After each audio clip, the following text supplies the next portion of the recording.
Hello everyone, welcome to my channel. And मैं ये video बना रही हूँ ताकि मैं आपके साथ अपना प्रेगनेंसी का एक्सपीरियंस शेयर कर पाऊँ। जैसे कि सब्जेक्ट लाइन से ही आपको समझ में आ गया होगा कि मेरी प्रेगनेंसी डिफरेंट थी from most of the pregnancies, because I carried a IUGR baby. मेरी बेबी गर्ल हुई है जो कि IUGR बेबी थी, प्री टर्म बेबी थी। और अभी वो 3 मंथ्स की है and she is completely fine, healthy baby. But जो मेरी जर्नी थी वो मैं इस वीडियो के थ्रू आपके साथ शेयर करना चाहूँगी। मे बी कुछ चीज़ें आप रिलेट कर पाओ और कुछ चीज़ें मे बी आप उससे कुछ नॉलेज गेन कर पाओ मे बी। तो अभी मैं अगर अपना एक्सपीरियंस शेयर करूँ, मैंने कंसीव करा था in the month of November. मुझे दिसंबर में पता चला था कि आई एम प्रेग्नेंट। उसके बाद ये जर्नी जैसे चलती है, before that I just want to share कि मेरा एक मिसकैरेज हुआ था जो कि ऑलमोस्ट 1 साल पहले हुआ था। 2.5 मंथ्स की प्रेगनेंसी थी जो कि फर्स्ट अल्ट्रासाउंड में एवरीथिंग वाज गुड। बट जो 3 मंथ का अल्ट्रासाउंड होता है, जब मैंने 3 मंथ में अपना अल्ट्रासाउंड कराया, then I got to know that कि हार्ट बीट नहीं आ रही है। तो वो हमारे लिए बहुत ज़्यादा डिफ़िकल्ट टाइम था। और उसके बाद मुझे उस प्रेगनेंसी में 3 मंथ्स की प्रेगनेंसी के बाद मुझे DNC के लिए जाना पड़ा क्योंकि हार्ट बीट चली गई थी। We lost our baby. Then after we took some time, और फिर दोबारा मैंने कंसीव करा, नेचुरली ही कंसीव करा।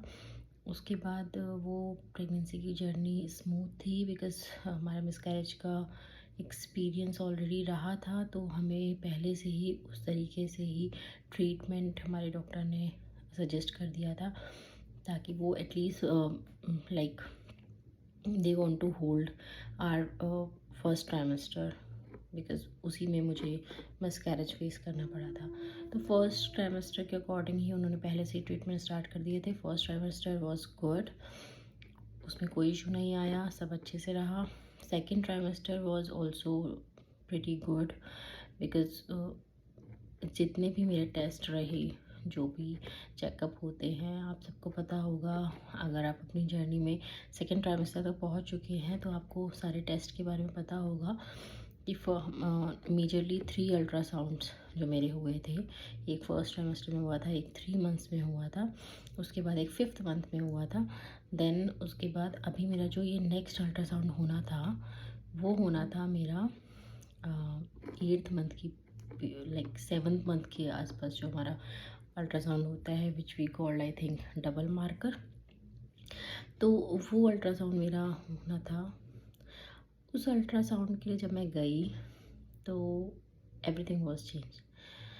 मेरे को डॉक्टर ने बोला कि उन्होंने मेरे से काफ़ी सारे क्वेश्चंस पूछे पहले तो, कि आप कहाँ रहते हो, क्या कर रहे हो, ये वो। उसके बाद उन्होंने मुझे बताया कि आपका जो बेबी है उसके आसपास जो वाटर लेवल है वो बहुत कम है। ठीक है, वाटर कम होने की वजह से उसके पास स्पेस नहीं है ताकि वो मूव कर सके, मूवमेंट कर सके और ग्रो कर सके उतनी स्पीड से जितना उसे करना चाहिए था। तो मेरा जो 7.5 मंथ की प्रेगनेंसी चल रही थी, तो उसके अकॉर्डिंग उस बेबी का जो ग्रोथ था वो अराउंड 7th मंथ तक ही पहुंचा था। तो वो अपने एक्चुअल टाइम से अराउंड 1 वीक पीछे चल रहा था। तो उन्होंने मेरे को यही बताया, मेरा उस टाइम पे water level which we called amniotic fluid AFI जो होता है वो आपका मिनिमम 8 होना चाहिए। और उसके बाद मैक्सिमम आई थिंक वो 17 तक का रेशियो रहता है। आई एम नॉट श्योर, मैं एक बार चेक कर लूँगी। 8 to 17 के अराउंड होना ही चाहिए, बट मेरे केस में वो 7 था। और 7 is worth like very less, ये बहुत कम है। और 5 के बाद तो it's like we have to deliver the baby, we can't take a risk. तो अगर 7 के बाद भी अगर वो ड्रॉप होता होता होता 5 तक आता है, और 5 में भी डॉक्टर्स सजेस्ट करते हैं कि होल्ड कर सकते हैं, बट आफ्टर दैट तो कुछ चांस ही नहीं है, we have to go for a caesarean. तो मेरा 7 आया था फर्स्ट अल्ट्रासाउंड में। तो हमारे लिए तो सब कुछ चेंज हो गया था। मैंने अपनी रिपोर्ट अपने डॉक्टर के साथ शेयर करी, अपनी गाइनों के साथ शेयर करी। उन्होंने भी मुझे यही बताया कि this is not what we were expecting, ये हमारे अभी तक के सारे टेस्ट से बहुत अलग रिपोर्ट आया है, तो आप विज़िट कर लो। मैंने विज़िट करा, उन्होंने बेबी का हार्ट बीट वगैरह सब कुछ चेक करा, everything was good. But because ultrasound के अकॉर्डिंग AFI बहुत कम था और वो दोबारा और कम ना हो, इसके लिए उन्होंने तुरंत ही ट्रीटमेंट स्टार्ट कर दिए थे। तो ट्रीटमेंट स्टार्ट कर दिए थे से मेरा मीनिंग है कि उनके अकॉर्डिंग कुछ कुछ चीज़ें होती हैं, अगर उन्हें डिलीवरी करनी पड़े तो वो सब चीज़ें आपके पास आपके बेबी तक पहुंच जानी चाहिए। Very important is lung maturity, है ना।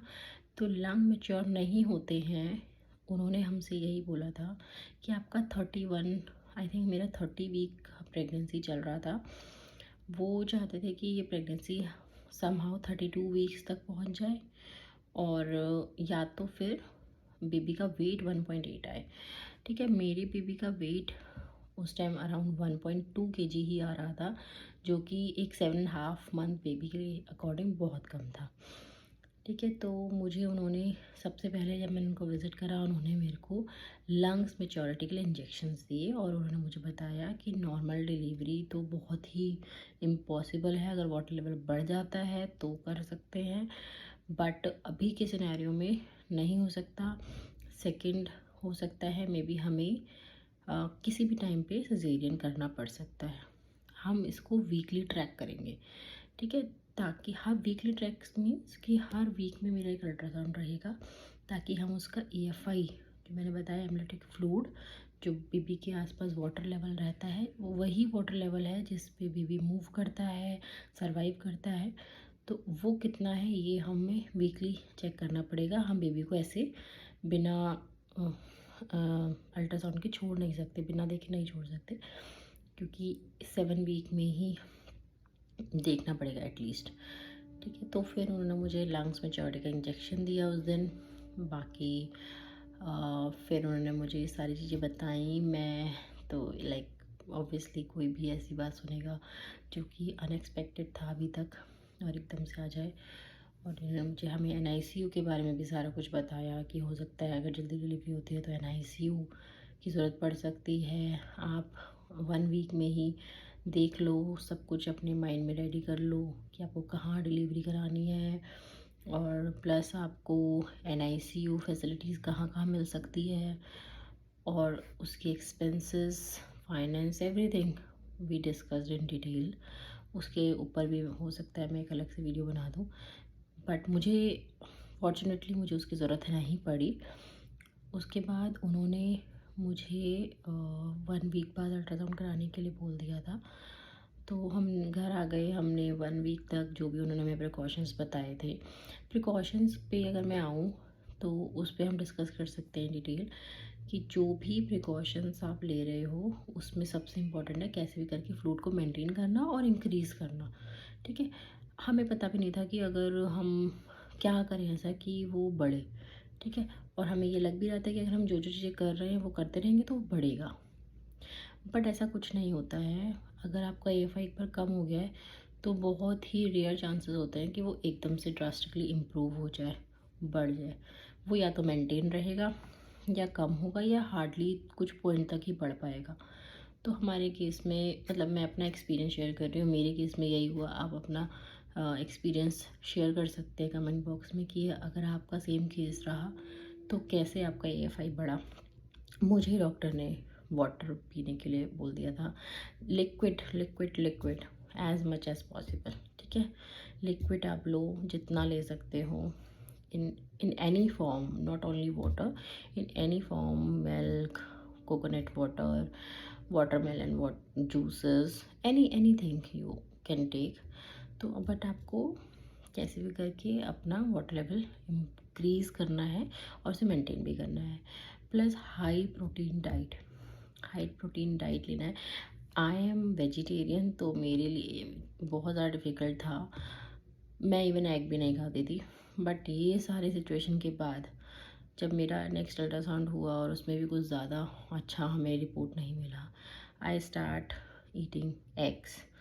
तो मैंने एग को इंक्लूड करना शुरू कर दिया अपनी डाइट पे।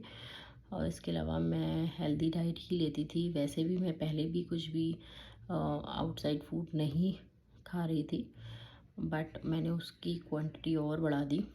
जैसे कि मैंने प्रोटीन को इंक्लूड करना ज़्यादा शुरू कर दिया, और जितना मैं पी सकती थी लिक्विड में लेती थी। प्लस मेरी काफ़ी सारी मेडिसिन स्टार्ट हो गई थी। आपको बहुत सारे बिस्किट्स भी डॉक्टर सजेस्ट करेंगे, वो बिस्किट आप ले सकते हो, मेडिसिन देंगे वो आप ले सकते हो। ये सारी चीज़ें उन्होंने मेरे को सजेस्ट करी और मैंने वो स्टार्ट कर दी थी। देन आफ्टर नेक्स्ट अल्ट्रासाउंड में अगेन मेरा जो 7 AFI था, आई डोंट नो वाई, इतना सब करने के बाद मेरा AFI 5 आ गया।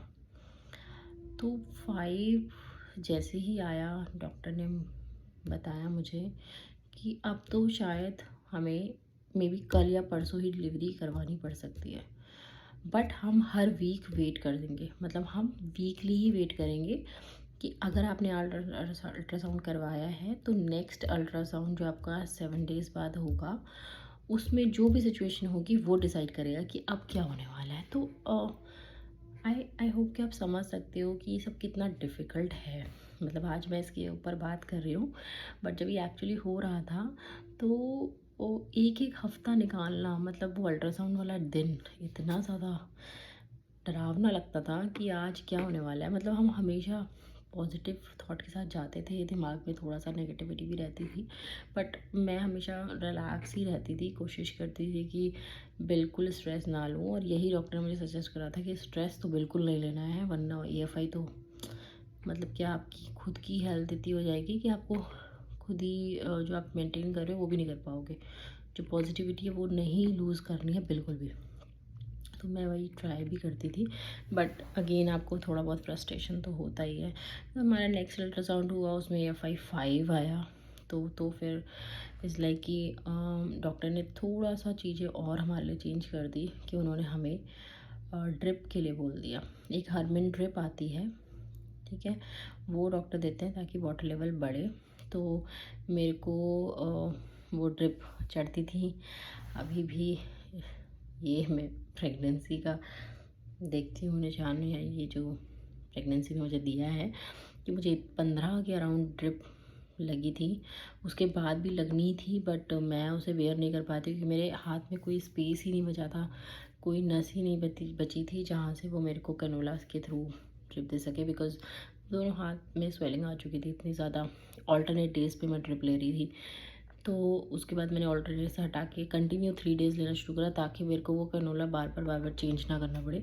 बट या अगेन मैंने वो 15 ड्रिप ली और हर वीक हमारा जो AFI था वो 5 ही रहा। उसके बाद ऐसे करते करते हमारी जो प्रेगनेंसी थी वो 32 वीक तक पहुंच गई थी।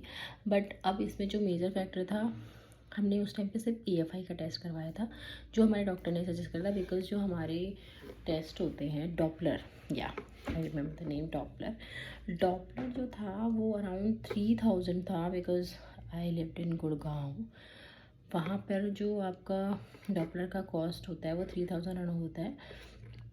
और इवन मेरे होम टाउन बरेली में भी उसका कॉस्ट अराउंड 1600-2000 के आसपास ही था, जो कि बहुत एक्सपेंसिव था हर वीक उसे करवाना। बट हमें कराना तो था ही। तो हमें डॉक्टर ने सजेशन दिया था कि हमें पूरा डिटेल नहीं चाहिए बेबी का हर वीक, बस हमें AFI चेक करना है क्योंकि वही हाई रिस्क पे है। तो उसकी वजह से उन्होंने हमें सिर्फ AFI लेवल चेक करने के लिए बोला। तो AFI हम चेक करते थे, वो हमारा अराउंड 600 to 700 पे हो जाता था।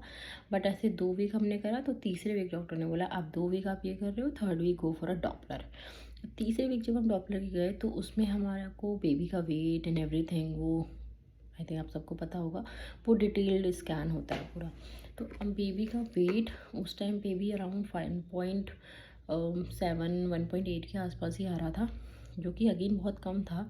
उस टाइम तक बेबी का वेट 2.5 तक हो जाना चाहिए था, एक्चुअल में 2.4-2.5 तक हो जाना चाहिए था, बट ऐसा नहीं था मेरे केस में।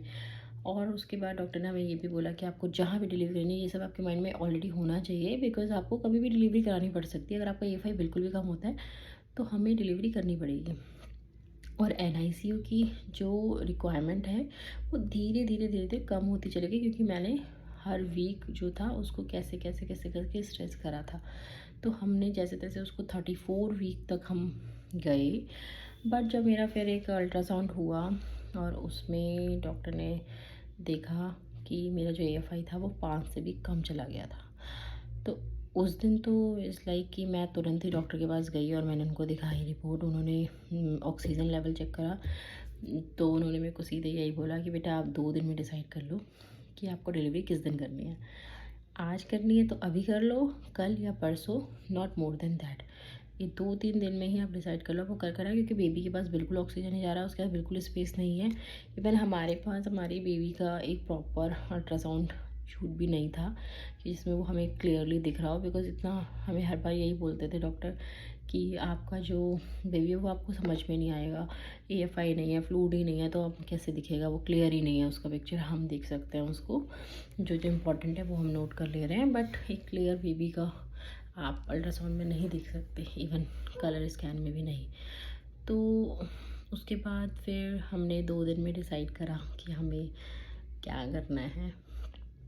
उसके बाद हमने फाइनल करी अपनी डेट 31 जुलाई 2025 को। मेरी बेबी गर्ल हुई जो सिजेरियन से हुई, एंड उसको एनआईसीयू की थैंकफुली कोई ज़रूरत नहीं पड़ी, क्योंकि वो मतलब एक्टिव बेबी थी। बट एक शौक था कि मेरे अल्ट्रासाउंड में 2.1 केजी उसका वेट आ रहा था, बट जब वो डिलीवर हुई तो उसका एक्चुअल वेट था 1.7 केजी। तो वो प्री टर्म बेबी था, आईयूजीआर बेबी था, ग्रोथ बहुत कम हुई थी और अंडर वेट थी, बहुत सारे रिस्क के साथ फाइनली वो इस दुनिया में आई है। और अभी एक्चुअल में वो 3 मंथ्स की हो चुकी है कंप्लीट, और अभी उसका वेट है around 4.7 KG, which is very good, क्योंकि उसने कवर कर लिया है। और मैं भी सबको यही बोलूँगी कि आपको इतना टेंशन लेने की ज़रूरत नहीं है, बच्चे सब कवर कर लेते हैं, वो सब समझते हैं। हमें हमारे डॉक्टर ने यही बोला था कि जो ये आईयूजीआर बेबीज़ होते हैं, प्री टर्म प्रीमेच्योर बेबीज़ होते हैं, ये रियल सर्वाइवर होते हैं, क्योंकि वो ऑलरेडी फ़ाइट कर रहे होते हैं, ठीक है। वो आपकी प्रेगनेंसी के दौरान भी फ़ाइट कर रहे होते हैं, उनके पास इतना स्पेस नहीं है, वो ना मूव कर पा रहे हैं। इवन मुझे भी बहुत ज़्यादा मूवमेंट पता नहीं चलती थी, क्योंकि उसका स्पेस नहीं था। बट मैं भी इवन बीच बीच में हम हार्ट बीट भी चेक करते रहते थे। वी बॉट दैट मशीन, ताकि हमें थोड़ी सी टेंशन होती थी कि अब मेरे को मूवमेंट पता नहीं चल रही है, तो हम हार्ट बीट चेक करते थे, बिकॉज स्पेस नहीं था तो मूव नहीं कर पाती थी। तो उन्होंने सरवाइव करा है, उन्होंने फ़ाइट करा है अपनी लाइफ के लिए। इसीलिए जब वो इस दुनिया में आई, वो बहुत ज़्यादा एक्टिव थी, बस उसका वेट काफ़ी कम था, वो प्रीटर्म थी, तो अपनी लाइक जितनी उसकी होनी चाहिए थी मैच्योरिटी उतनी नहीं थी। उसके बाद मैंने जो उसको आगे ले जाया है ताकि वो उसका वेट गेन हो, वो सरवाइव करे, उसके प्रिकॉशंस, रिस्क, सेफ्टी, मैं उसके ऊपर भी एक डिटेल वीडियो बनाऊंगी ताकि हम उस पर डिस्कस कर सकें। बस आज का टॉपिक यही था कि आईयूजीआर बेबीज़ जो हैं, अभी आपको उसके लिए इतना टेंशन लेने की ज़रूरत नहीं है, everything will be fine. But अपने डॉक्टर की ज़रूर सुने, डिसीज़न आपको ही लेना है, बट अपने डॉक्टर की ज़रूर सुने। और अगर ऐसा कुछ केस होता है तो आपको एक्चुअल में ये सब चीज़ें पहले से सोचनी पड़ेंगी कि आपको कहाँ अपनी डिलीवरी करानी है, एनआईसीयू वहाँ से कितना दूर है, और आपकी प्रेगनेंसी कितना स्ट्रेच कर चुकी है, कितना कर सकती है।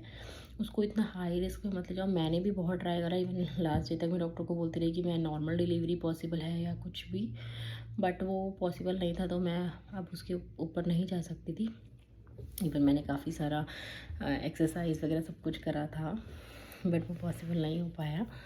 बट स्टिल सब कुछ अच्छे से हुआ, तो हैप्पी एंडिंग हो तो फिर उसके बाद कोई टेंशन नहीं रहती है, सब अच्छा ही लगता है। तो आप सबके साथ भी ऐसा ही होगा, डोंट वरी। अगर आप इस सिचुएशन में हैं तो आपको सबसे पहले तो बिल्कुल स्ट्रेस नहीं लेना है। हाई प्रोटीन और लिक्विड डाइट पे ही फोकस करें जितना हो सके। इसके अलावा जो other protein biscuits and other supplements आते हैं जो आपके डॉक्टर आपको सजेस्ट करते हैं, वो आप लें। अगर आपको सेकंड ओपिनियन लेना है, बिकॉज़ मेरे केस में भी ऐसे हुआ था, हमने तो कभी सुना भी नहीं था व्हाट इज़ IUGR। तो जब उसके बाद पता चला, फिर हमने उसको गूगल करा, उसके बारे में नॉलेज ली, तो मैंने अपने सेकंड ओपिनियन भी लिए। इवन मैंने तो थर्ड ओपिनियन भी लिया था। मैंने अपने 3 डॉक्टर से कंफर्मेशन ली थी, अपनी रिपोर्ट शेयर करी थी। एंड में तो मेरा डिलीवरी के लिए डॉक्टर ने मेरा केस लेने को भी मना कर दिया था, क्योंकि कोई भी ऐसे रिस्क नहीं लेना चाहता था। बट जब मैं सिजेरियन ही करवाना था, जब फाइनल था कि सिजेरियन करके करना ही है, तभी वो हमारे डॉक्टर ने उसको लिया। बट आप एट दी एंड उसको चेंज भी नहीं कर पाओगे कि आप डॉक्टर चेंज कर लो। तो बेटर है कि आप पहले से ही अपना माइंड बना लो, और जो भी है उसके साथ आपको रहना तो पड़ेगा। तो उसको हैप्पीली अगर आप इंजॉय करते हुए चलोगे तो आपके लिए भी अच्छा रहेगा, आपकी जर्नी भी अच्छी रहेगी, और आपको इतना टेंशन भी नहीं होगा। तो मेरे को ये एक्सपीरियंस हो चुका है, that's why I am saying कि कुछ चीज़ें मुझे लगता है कि मैं ज़्यादा अच्छे से कर सकती थी, बट क्योंकि मेरा फर्स्ट टाइम था, मुझे नॉलेज नहीं थी, फर्स्ट प्रेगनेंसी, और वो भी इस तरीके से, तो काफ़ी सारी चीज़ें थी जो मुझे इतना आइडिया नहीं था, बट मैंने अपने लेवल पे करी। वही मैं एक्सपीरियंस आपके साथ आज शेयर करना चाहती थी। अगर आपके कुछ भी डाउट्स है, कुछ क्वेश्चंस हैं जो आपको लगता है कि आप पूछ सकते हो, या फिर आपको लगता है कि आप फेस कर रहे हो और उसका कोई सॉल्यूशन नहीं मिल रहा है, तो if I also face the same situation और मैंने उस पर क्या करा, just about myself I am talking, तो मैं आपके साथ डेफिनेटली शेयर करना चाहूँगी। We will discuss over chat also. अगर कुछ भी लगता है तो आप मुझे मैसेज कर सकते हैं। बाकी हम एक और वीडियो बनाएंगे जिस पे हम after my baby birth till 3 months की जर्नी में आपके साथ शेयर करूँगी कि कैसे मैंने उसको ये 3 मंथ्स का टाइम मैंने कैसे निकाला है उसके साथ। तो वो हम ज़रूर डिस्कस कर सकते हैं next video. Thank you all for being here. और अगर आप लास्ट तक ये वीडियो देख रहे हैं और कुछ भी डाउट है तो please go to the comment box, और चैनल को आप सब्सक्राइब कर सकते हैं, लाइक कर सकते हैं। Thank you, bye.